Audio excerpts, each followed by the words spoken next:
الحمد لله نحمده ونستعينه ونستغفره ونعوذ بالله من شرور أنفسنا ومن سيئات أعمالنا من يهده الله فلا مضل له ومن يضلل فلا هادي له ونشهد أن لا إله إلا الله وحده لا شريك له ونشهد أن سيدنا ونبينا حبيبنا ومولانا محمدا عبده ورسوله أما بعد فأعوذ بالله من الشيطان الرجيم بسم الله الرحمن الرحيم إن الدين عند الله الإسلام صدق الله العظيم وصدق رسوله النبي الكريم الأمين إن الله وملائكته يصلون على النبي يا أيها الذين آمنوا صلوا عليه وسلموا تسليما الصلاة والسلام عليك يا سيدي يا رسول الله وعلى آلك وأصحابك يا سيدي يا حبيب الله الصلاة والسلام عليك يا سيدي يا رسول الله وعلى آلك وأصحابك يا سيدي يا خاتم النبيين بندہ پروردگارم امت احمد نبی دوستدار چار یارم تابع اولاد علی مذہب حنفی دارم ملت حضرت خلیل خاک پائے غوث اعظم زیر سایہ ہر ولی صدیق عکس حسن کمال محمد است فاروق ذل جاہ و جلال محمد است عثمان ضیاء شمع جمال محمد است حیدر بہار باغ خصال محمد است صلی اللہ تعالی علیہ وسلم لوح بھی تو قلم بھی تو تیرا وجود الکتاب گنبد آب کی نرم تیرے محیط میں حباب عالم آب و خاک میں تیرے ظہور سے فروغ ذرہ ریت کو دیا تو نے طلوع آفتاب شوکت سنجر و سلیم تیرے جلال کی نمود فقر جنید و بایزید تیرا جمال بے نقاب تیری نگاہ ناز سے دونوں مراد پا گئے عقل غیاب و جستجو عشق حضور و اضطراب شوق تیرا اگر نہ ہو میری نماز کا امام میرا قیام بھی حجاب میرا سجود بھی حجاب معزز سامعین محترم اسٹیج پر جلوگر علماء کرام مشائخ اعظام اور تحریک لبیک پاکستان کے ذمہ داران زونل ڈویژنل پی پی یو سی تمام ذمہ داران نام لوں تو کافی سارا وقت گزر جائے گا ہم سب کا ایک ہی تعارف ہے وہ میں بتاتا رہتا ہوں کہ بابا جی ہم سب کو ایک تعارف دے کر گئے ہیں کہ ہم کتے پاک رسول اللہ کے اور آگے کام بھی دے کر گئے ہیں کہ ہم نے ناموس رسالت گلشن کے اندر کسی سور کو نہیں بڑھنے دیں یہ ہماری ذمہ داری بھی لگا کر گئے ہیں حالات جیسے بھی ہوں مجھے ابھی ہمارے یہاں نقیب کھڑے ہوئے تھے جب میں پہنچا تو وہ بتا رہے تھے کہ حضرت 2 دفعہ پروگرام کروانے کی کوشش کی تو گرفتاری ہو گئی تو وہ پروگرام نہ ہو سکا میں نے کہا پیغام تو بڑا زبردست پہنچ گیا ہوگا کہ 2 مرتبہ روکنے کے بعد تیسری مرتبہ پھر پروگرام ہو گیا اور میں نے کہا کہ آپ کو اجازت نہیں دیتے وہ آپ کو اجازت کیوں دیں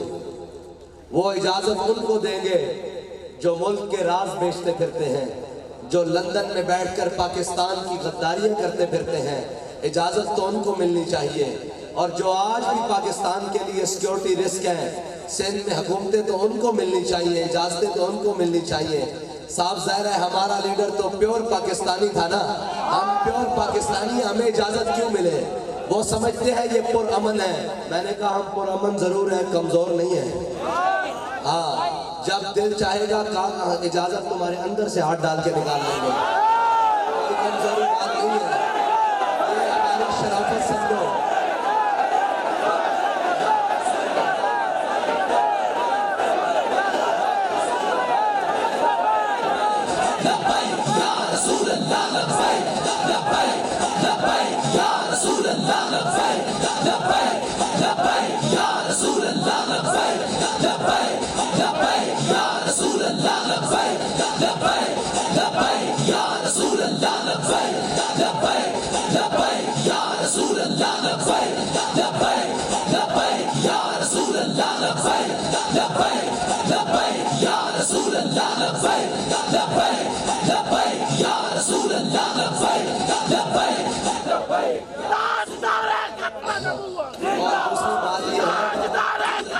یہ جان بوجھ کر آنکھیں بند کیے پھرتے ہیں، یہ ہمیں جانتے ہیں، ہم جب ہاتھ بڑھاتے ہیں استعفیٰ لے لیتے ہیں، اجازت کی تو کوئی بات ہی نہیں،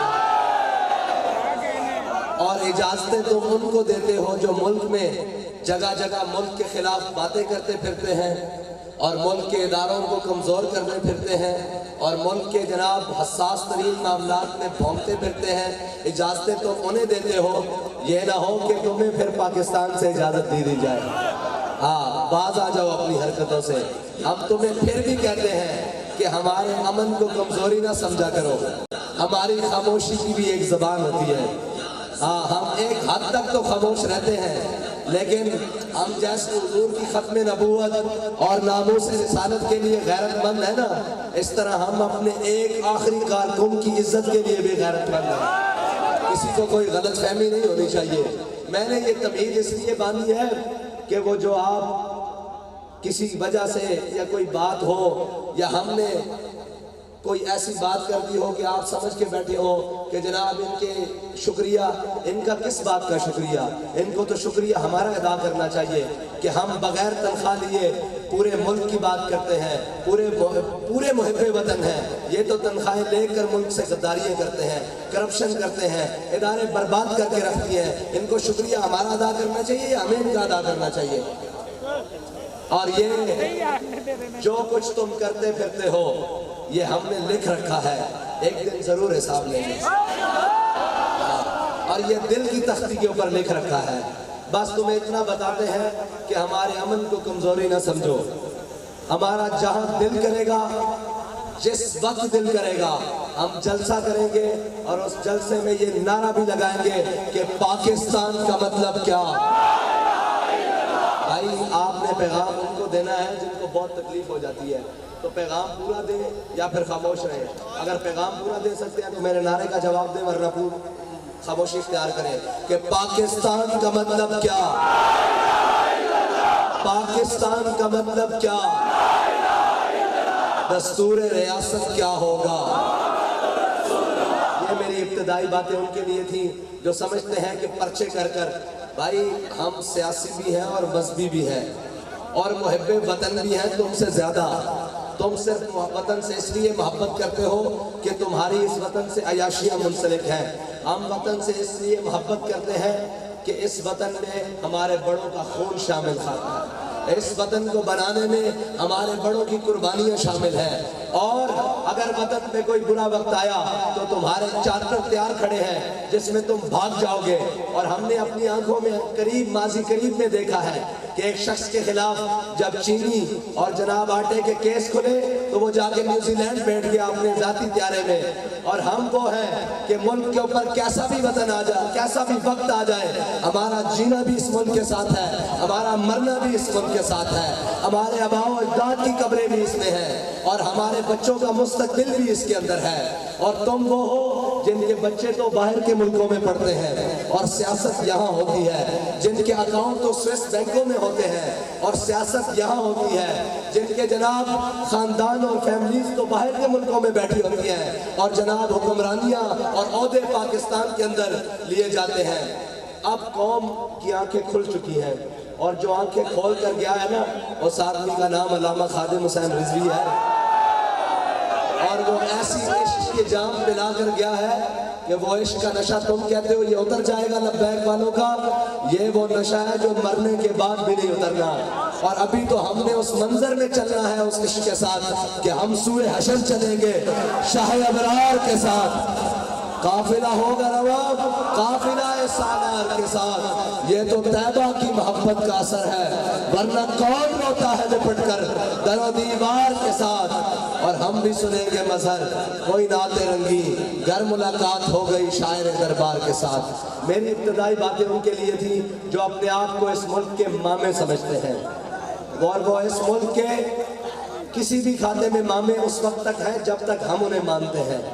اور جس دن ہم نے کہا نا کہ ہم آپ کو نہیں مانتے، اب ہم ساری چیزیں یہاں خود کر کے دکھائیں گے، تو پھر آپ کی ماما گیری نہیں چلے گی۔ فرعون اسی وقت تک فرعون ہوتا ہے جب تک وہ مظلوم کو دبا کے رکھے۔ اگر مظلوم سامنے سے کھڑا ہو کر یہ کہہ دینا کہ میں تجھے نہیں مانتا تو فرعون کے پلے ککھ نہیں رہتا۔ لہذا انسان بنو، بس ایک بات ہے کہ انسان بنو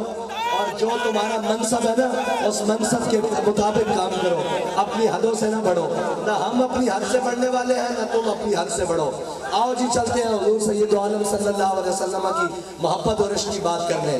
ضروری تھی کچھ باتیں کرنا کہ لوگ یہ نہ سمجھے کہ خادم حسین رضوی جاتا رہا،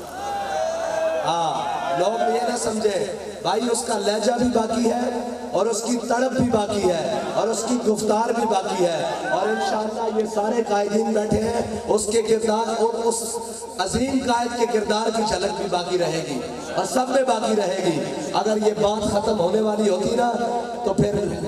یہ کارکن اچھل اچھل کے لبیک کے نعرے نہ لگا رہے ہوتے۔ بات اب تمہارے بس سے آگے بڑھ چکی ہے، اب حضور کا دین تخت پر آگے رہے گا۔ یہ تمہاری چھوٹی چھوٹی ریشہ دوانیوں سے یہ کام رکنے والا نہیں ہے، اور خواہ مخواہ ہم سے پٹے نہ لایا کرو، یہ جبر و قہر نہیں، یہ عشق و مستی ہے۔ اور تم جن کو روکنے والے ہو وہ تمہاری تنخواہوں پہ پلتے ہوں گے، وہ تمہارے پیڑ ہوں گے، وہ در پردہ سودے کرنے والے ہوں گے۔ ہم جو ہے نا ابھی سینٹ تازہ تازہ گزرا ہے، ہمارے پاس تمہارے نمائندے آئے تھے، ہر طرح کے نمائندے آئے تھے، اور وہ کہتے تھے جناب کہیں ایڈجسٹمنٹ کر لیں۔ میں نے کہا مر ہی جاؤں جو اس در سے جاؤں دو قدم، کیا بچے بیمار غم قرب مسیحا چھوڑ کر۔ وہ آئے تھے اور وہ آ کے ہمیں کہتے ہیں کہ جناب اس پر کوئی سودے بازی کر لیں۔ میں نے کہا حضرت آپ لیٹ ہو گئے۔ کہنے لگے کیسے، کوئی ہم سے پہلے آپ کے ساتھ ڈیل کر گیا؟ میں نے کہا نہیں، ہمارا قائد ہمارا سودا بازار مصطفیٰ میں کر کے گیا۔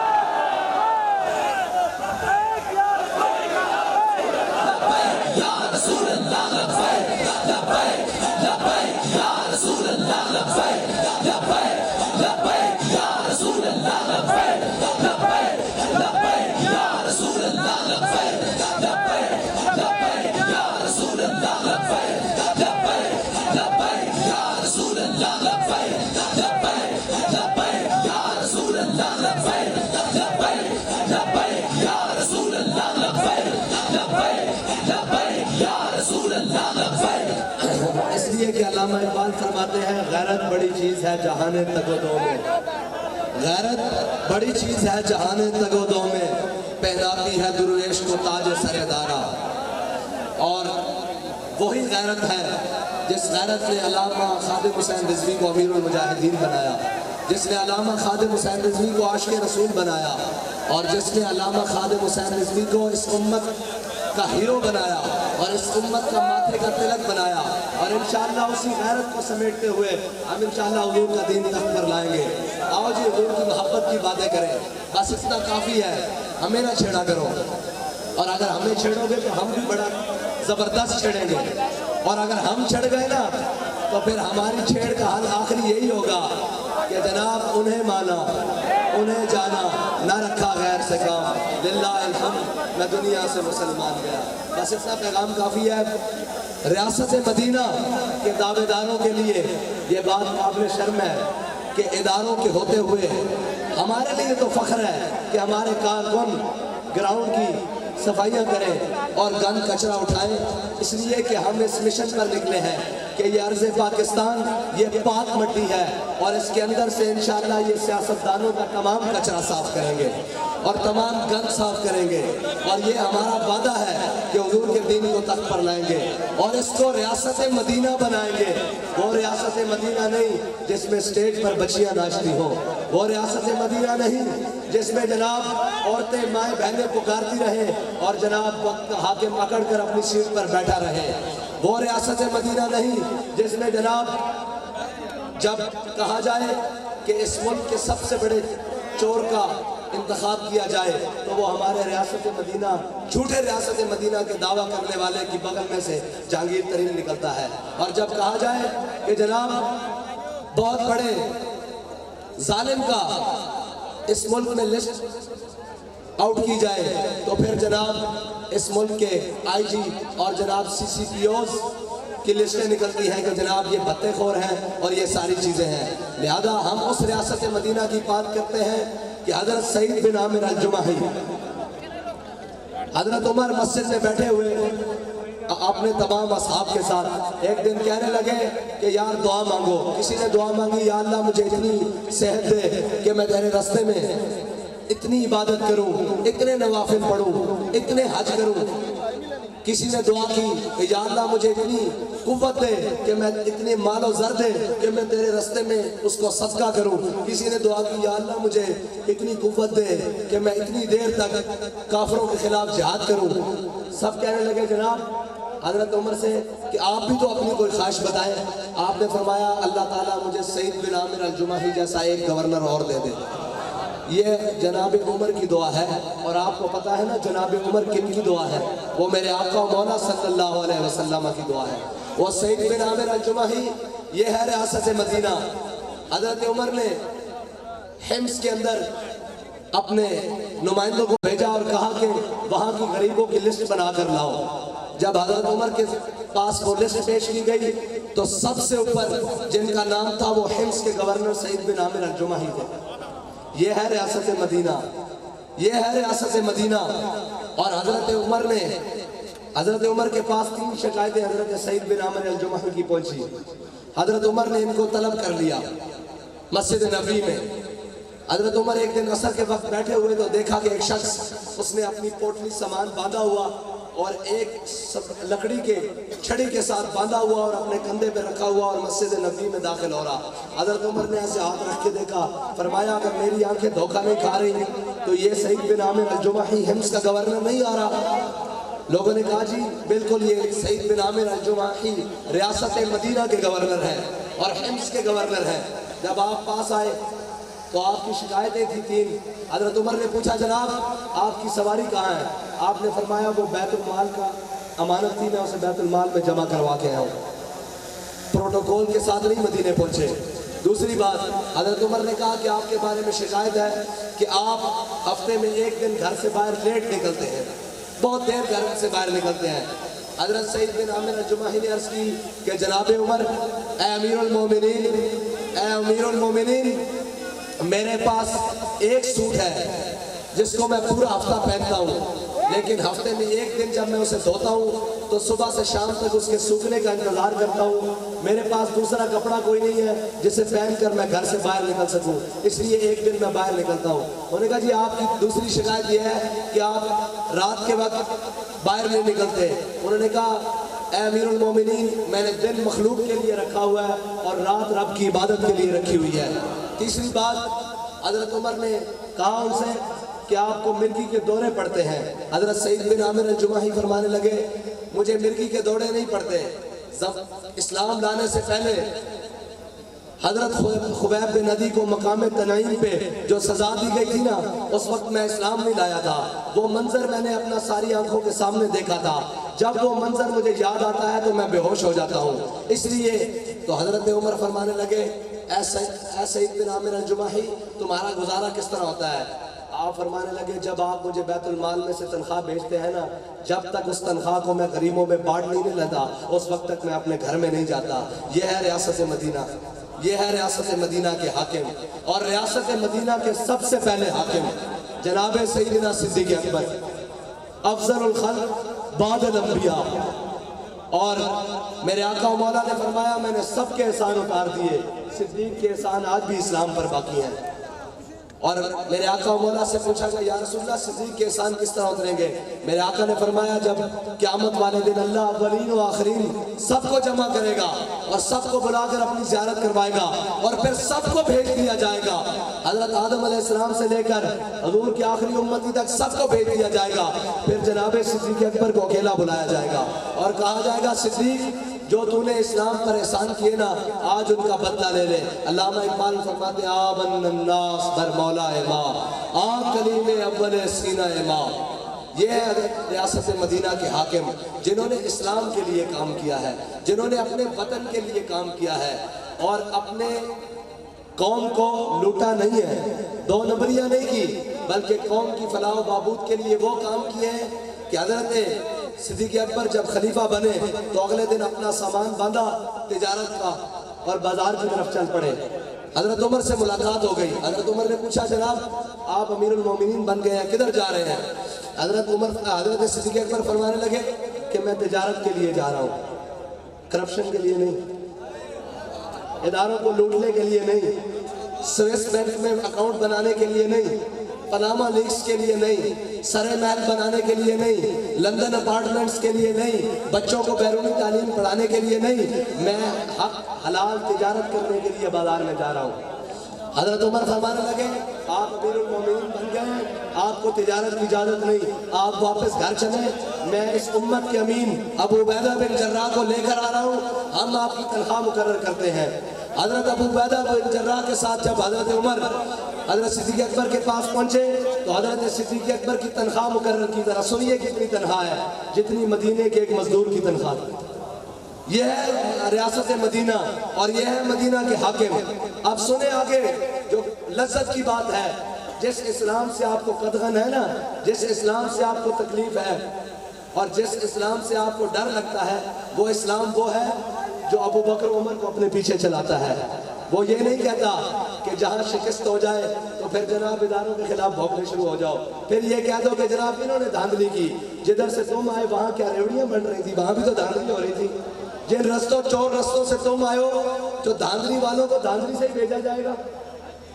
جب تم نے 2 نمبریاں کی ہیں، اب یہ سنیے گا، غور کریے گا، وہ بات میں آپ کو سناتا ہوں تنخواہ والی۔ حضرت فاروق اعظم کے زمانے میں کیسر و کسرا فتح ہوئے، جب کسرا فتح ہوا نا، ایران فتح ہوا، حضرت سعد بن ابی وقاص نے سارا مال غنیمت جمع کر کے حضرت عمر کی بارگاہ میں بھیجا اور ساتھ میں خط بھیجا، چٹھی بھیجی۔ جب حضرت عمر نے کھول کے وہ چٹھی پڑھی تو اس چٹھی کے اوپر لکھا ہوا تھا کہ امیر المومنین، ان مسلمان مجاہدوں کو بڑی بڑی قیمتی چیزیں اس مقام سے ملی ہیں جس مقام پہ اللہ کے علاوہ ان کو دیکھنے والا کوئی نہیں تھا، لیکن کسی ایک شخص نے بھی سوئی جتنی بددیانتی نہیں کی۔ حضرت عمر رونے لگے، مولا کائنات پیچھے کھڑے تھے، انہوں نے حضرت عمر کے کندھوں پر ہاتھ رکھ کے بڑی خوبصورت بات کی جو اس امت کے لیے مینار نور ہے۔ فرمانے لگے اے عمر روتا کیوں ہے، جب تو بددیانت نہیں تیری رعایا کیسے بددیانت ہو سکتی ہے؟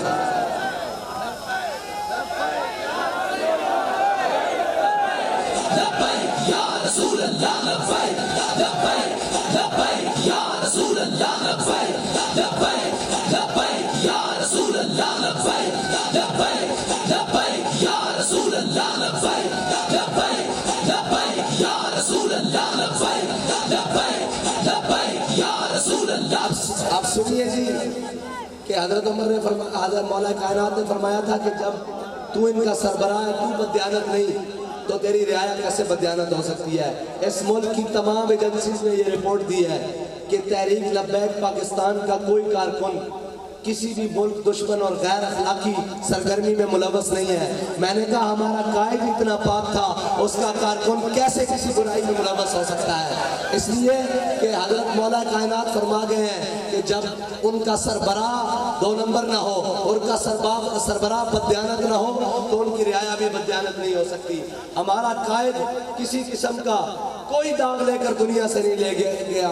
کوئی دنیا سے داغ نہیں لے کر گیا، بلکہ ایک انعام لے کر گیا ہے کہ جب لوگ پہلے کہا کرتے تھے کہ خادم رضوی خادم رضوی، لیکن ان کے جانے کے بعد ہر کوئی کہتا ہے عاشق رسول علامہ خادم حسین رضوی، تو یہ ایوارڈ لے کر گیا ہے۔ اس ایوارڈ کے لیے ضروری ہے کہ حضور کے دین پر عمل کرنا ہوگا اور اس دین محمد، اس دین حبیب صلی اللہ علیہ وسلم کو، دین اسلام کو سینے کے ساتھ لگانا ہوگا۔ یہ نہیں کہ عید والے دن نیا سوٹ پڑھ کر عید پڑھی اور یہ کہا کہ اسلام مکمل ہو گیا، نہیں، اسلام بڑا ڈاڈا ہے۔ استاد صاحب فرمایا کرتے تھے، ہم سب کے قائد، ہمارے دلوں کی دھڑکن، فرمایا کرتے تھے کہ اسلام بڑا ڈاڈا، وہ بندے ہمیں نہیں لیندہ، وہ بندے لینے لگے پہلے کھڑکاندہ، انہیں صحابہ نو کھڑکایا، پہلے بدر چ لے گیا، پھر احد چ لے گیا، پھر خندق چ لے گیا، پھر مریسی چ لے گیا، پھر مستلق چ لے گیا، پھر جدو سارے کھڑکا لینا تو پھر رب کی طرفوں پیغام آیا رضی اللہ عنہم ورضوا عنہ، میرے حبیب رب نے ناراضی ہو گیا، اے رب نہ راضی ہو گیا۔ اصل اے رضا چاہن واسطے پہلے فضائے بدر پیدا کرنی پیندی، اے نہیں کہنا پہندا کہ جناب کشمیر دا مسئلہ ہوئے کہ جناب آدھا گھنٹہ روڈ تے کھڑے ہو جاؤ کشمیر حل ہو جائے گا، کشمیر آزاد ہو گیا آزاد، کشمیر دیاں بیٹیاں لٹ دیاں رہیاں، کشمیر آزاد ہو گیا۔ وہ کراچی کے اندر ساڑھے قائد پریس کانفرنس کر رہے سن نا، تو ایک صحافی نے سوال پوچھا انہیں کہ جناب اتنے جارحانہ رویے کے ساتھ آپ اقوام عالم میں کیسے چلیں گے؟ بڑا خوبصورت جواب دیتا، فرمان لگے کیڑا جارحانہ رویہ؟ عراق کے اندر 10 لاکھ مسلمان امریکہ مار دے، وہ جارحانہ نہیں، اسی حضور کی محبت دی گل کریے، انہاں دے اخلاق دی گل کریے، انہاں دی تلوار دی گل کریے، انہاں دے نظام دی گل کریے، اسی جارحانہ ہو گیا۔ فرمان لگے شام دے اندر مسلمانہ دے اتے قیامت گزر جاوے اور ساری دنیا دی قوتاں مل کر مسلمانوں نو مارن، او جارحانہ نہیں، اسی صرف برما دی روندی بچیاں دی گل کریے، اسی جارحانہ ہو گیا۔ افغانستان دے اندر قلعہ جنگی دے اندر مسلمانوں نو کنٹینر دے اندر بند کر کے آگ لا دیتی جاوے، او جارحانہ نہیں، اسی صرف کشمیر دی روندی بیٹی دی گل کریے، اسی جارحانہ ہو جاندے ہیں۔ اور بابا استاد صاحب فرما گیا سن کہ تسی کہندے ہو کشمیر ساڈی شہر آ گئے تے شہر آج دشمن دے قابو چ آ جاوے تے بندہ زندہ رہ سکتا نہیں رہ سکتا۔ بابا جی فرماندے سن کہ کشمیر لینا نا تسی مخلص ہو، غوری باہر کڈو، عبدالی باہر کڈو، خطب باہر کڈو، خالد ٹینک باہر کڈو۔ فرمایا جدو یہ سارا کچھ باہر کڈو نا تے میں بھی لبیک والے نو لے آواں گا تے میری ویل چیئر رکھنا اگے تے شامی کشمیر پتہ ہو جائے گا۔ لبیک لبیک یا رسول اللہ، لبیک لبیک لبیک یا رسول اللہ، لبیک لبیک لبیک یا رسول اللہ، لبیک لبیک لبیک یا رسول اللہ، لبیک لبیک لبیک یا رسول اللہ، لبیک لبیک لبیک یا رسول اللہ، لبیک لبیک لبیک یا رسول اللہ، لبیک لبیک لبیک یا رسول اللہ، لبیک لبیک لبیک یا رسول اللہ، لبیک لبیک لبیک یا رسول اللہ، لبیک۔ تاجدار ختم نبوت زندہ باد، تاجدار ختم نبوت۔ چوراں نو، انہاں ڈاکواں نو، انہاں قوم دا مال غصب کرن والے نو، انہاں بدیانتاں نو تسی اپنی اکھاں نال نہیں دیکھیا کہ کیسی منڈی لگی ہوئی سی؟ اسی سنتے سا کہ غلامہ دی منڈی لگی، اسی یہ بھی دیکھیا کہ ذہنی غلامہ دی منڈی لگی ہوئی سی، ضمیر فروشہ دی منڈی لگی ہوئی سی، اور جناب سینٹ الیکشن دے اندر ہر قسم کی خرید و فروخت ہو رہی سی، ساڑھے کو بھی خریدن آئے۔ میں کیا بابا یہ نظریہ قابل فروخت نہیں ہے، یہ نظریہ ایک کو دن واسطے رکھا ہویا، اس نظریے نال اسی حضور دا دین تختوں تے لے آنا، اور اسی اس پاکستان دے اندر نظام مصطفیٰ لے آنا، ہر چیز قابل فروخت ہو سکتی، یہ نظریہ قابل فروخت نہیں۔ اور جناب جدو ایک صاحب گئے واپس اور انہوں نے میرے فون کیتا، کہنے لگے میں بڑا رنجیدہ ہوں کہ آپ نے میری کسی ایک آفر کو بھی نہیں مانا۔ میں نے کہا آپ کو خوش ہونا چاہیے، آپ بڑے مالدار ہیں، آپ جس کے پاس گئے کسی کو 10 میں خریدا، کسی کو 100 میں، کسی کو 1000 میں، کسی کو لاکھ میں، کسی کو کروڑ میں خریدا۔ آپ کو اللہ کے آگے سجدہ شکر ادا کرنا چاہیے کہ یا اللہ دنیا میں آج ایسے بھی لوگ موجود ہیں جو کسی قیمت پر بھی بکنے کے لیے تیار نہیں ہے۔ وہ لوگ آپ ان لوگوں سے بھی ملے ہیں جن لوگوں نے اپنا 10-10 روپے اور چائے کی پیالیوں پر اور آپ سے ملاقاتوں پر اپنے ضمیر بیچے ہیں، اور کچھ لوگ وہ بھی تھے جو آپ کی سامنے پڑی ہوئی دولت کو دیکھ کر کہہ رہے تھے کہ جناب یہ ہمیں خرید سکے گی، یہ ہمیں کبھی نہیں خرید سکے گی، کیونکہ ہم اپنے آقا و مولا صلی اللہ علیہ وسلم سے وفا کا تقاضا کیے ہوئے ہیں، اور ہم نے اپنے قائد کا سبق یاد کیے ہوئے ہیں کہ ہمارے لیے سونا اور مٹی برابر ہے، ہماری نظر میں ان دونوں چیزوں کی وقت برابر ہے، ہمیں دنیا کی کوئی چمک اور کوئی دمک اس رستے سے نہیں رو سکتی جس رستے پر ہمارے قائد ہمیں چھوڑ کر گئے ہیں، اور جس رستے پر رہتے ہوئے ہم نے ناموس رسالت اور ختم نبوت کے اوپر پہرا دیا ہے، کوئی دنیا کی چمک ہمیں اس رستے سے نہیں روک سکتی۔ اور ہم یہ وعدہ کیے ہوئے ہیں کہ مر جائیں گے ظالم کی حمایت نہ کریں گے، مر جائیں گے ظالم کی حمایت نہ کریں گے، احرار کبھی ترک روایت نہ کریں گے۔ جو ہم نے اپنے بڑوں کو جس روایات پہ چلتے ہوئے دیکھا ہے نا، اس روایات کی پاسداری کریں گے، مر جائیں گے ظالم کی حمایت نہ کریں گے، احرار کبھی ترک روایت نہ کریں گے۔ نہ ہم شیخ، نہ ملا، نہ مصاحب، نہ لیڈر، جو خود نہیں کرتے وہ ہدایت نہ کریں گے۔ ہمارے بابا جی نے بتایا سب سے پہلے فیض آباد میں وہ اپنے بچوں کو ساتھ لے کر گئے، پھر قوم نے کہا یہ بابا سچا ہے، اس کے ساتھ لگ جاؤ۔ انہوں نے جو بات کی اس کے اوپر خود عمل کر کے بتایا، پھر قوم نے کہا یہ بابا سچا ہے، اس کا چہرہ بھی سچا ہے، اس کا کردار بھی سچا ہے، اس کی گفتار بھی سچی ہے۔ پھر بابے نے چھوٹے سے مجمع میں ایک نعرہ لگایا، من سبا نبیًا، تو علامہ اقبال کہتا ہے کہ افلاک سے آتا ہے نالوں کا جواب آخر۔ ساری چیزیں، ہر چیز، ہر سمت یوں محسوس ہوتا ہے کہ اس نعرے کے ساتھ مل جاتی ہے۔ اور مجھے تو ظاہری طور پر ایسے فیل ہوتا ہے جب لبیک کا نعرہ ملتا ہے نا تو افلاک و آسمان اور زمین کی ہر چیز ساتھ ہم نوا ہو کر کہتی ہے کہ لبیک لبیک لبیک یا رسول اللہ، لبیک لبیک لبیک یا رسول اللہ، لبیک لبیک لبیک یا رسول اللہ، لبیک لبیک لبیک یا رسول اللہ، لبیک لبیک لبیک یا رسول اللہ، لبیک لبیک لبیک یا رسول اللہ، لبیک لبیک لبیک یا رسول اللہ، لبیک لبیک لبیک یا رسول اللہ، لبیک لبیک لبیک یا رسول اللہ، لبیک لبیک لبیک یا رسول اللہ، لبیک لبیک لبیک یا رسول اللہ، لبیک لبیک لبیک یا رسول اللہ، لبیک لبیک لبیک یا رسول اللہ، لبیک لبیک۔ آخری تواڈے نال پنجابی گلاں کردا جاواں، وہ پنجابی جو بڑے بیٹھے ہون نا تے وہ کہندے نے بھئی کدی طوفان میں ڈکے گئے، اور میں کہ لبیک والے دا رستہ روکنا چھڈ دیو، اے عشق دا طوفان ہے، اے نہیں ڈکیا جانا۔ اے اپنے آقا و مولا دی محبت سینے وچ لے کے حضور دا دین تک تے لیان واسطے اے جناب نکل پین، انہاں نوں ہن کسی کوئی شے نہیں روک سکتی، اور انشاءاللہ ہر میدان وچ تانوں شکست دیاں گے، اور انشاءاللہ میدان لگن دا دیو، میدان لگن دا دیو۔ تسی کہندے ہو لبیک والے دے ووٹ نہیں، لبیک والے جلسہ کرن تا پنڈال گھٹ پہ جاندے، تسی داندلیاں کردے ہو، انشاءاللہ اگلی باری تانوں داندلی بھی نہیں کرن دینی۔ جے ووٹ پین نا صحیح تو تواڈے ڈبے تھوڑے ہون، لبیک دے ووٹ زیادہ ہون۔ یا رسول اللہ، لبیک لبیک لبیک یا رسول اللہ، لبیک لبیک لبیک یا رسول اللہ، لبیک لبیک لبیک یا رسول اللہ، لبیک لبیک لبیک یا رسول اللہ، لبیک لبیک لبیک۔ تسی اپنے جذبے نو اسی طرح جوان رکھنا، اور ناموس رسالت دا مسئلہ ہوئے، اور ختم نبوت دا مسئلہ ہوئے، اور پاکستان دا کوئی بھی مسئلہ ہوئے، اسی انشاءاللہ اس ملک دے اندر تمام چوراں نوں نساواں گے۔ اور وہ وقت قریب آ گیا کہ قوم جاگ چکی، اور قوم نوں پتہ لگ گیا کہ جڑا سانوں راہ ساڈے بابا جی دس کے گئے سیدھا راہ ہوئی ہے۔ باقی کوئی دبئی میں چلا جاتا، کوئی لندن میں چلا جاتا، کوئی امریکہ میں چلا جاتا، جڑے بابا جی سانوں راہ دے کے گئے وہ سیدھا مدینہ منورہ میں چلا جاتا۔ اور اسی انشاءاللہ اس سے راہ دیتے چل دیا، اس سے راہ دیتے محنت کر دیا، تحریک لبیک پاکستان دا دن رات کام کر دیا۔ انشاءاللہ ہر ایک ظالم کو شکست دیں گے، ہر ایک جابر کا ظلم تو ہاتھ روکیں گے، اور دسیں گے کہ جناب ستم گر درا ہنر آزمائے، تو تیر آزما ہم جگر آزمائے، اور اس جگر کو اثر ہو ہی کوئی نہیں سکتا، کیونکہ علامہ اقبال نے کہا ہر کے عشق مصطفیٰ سامان اس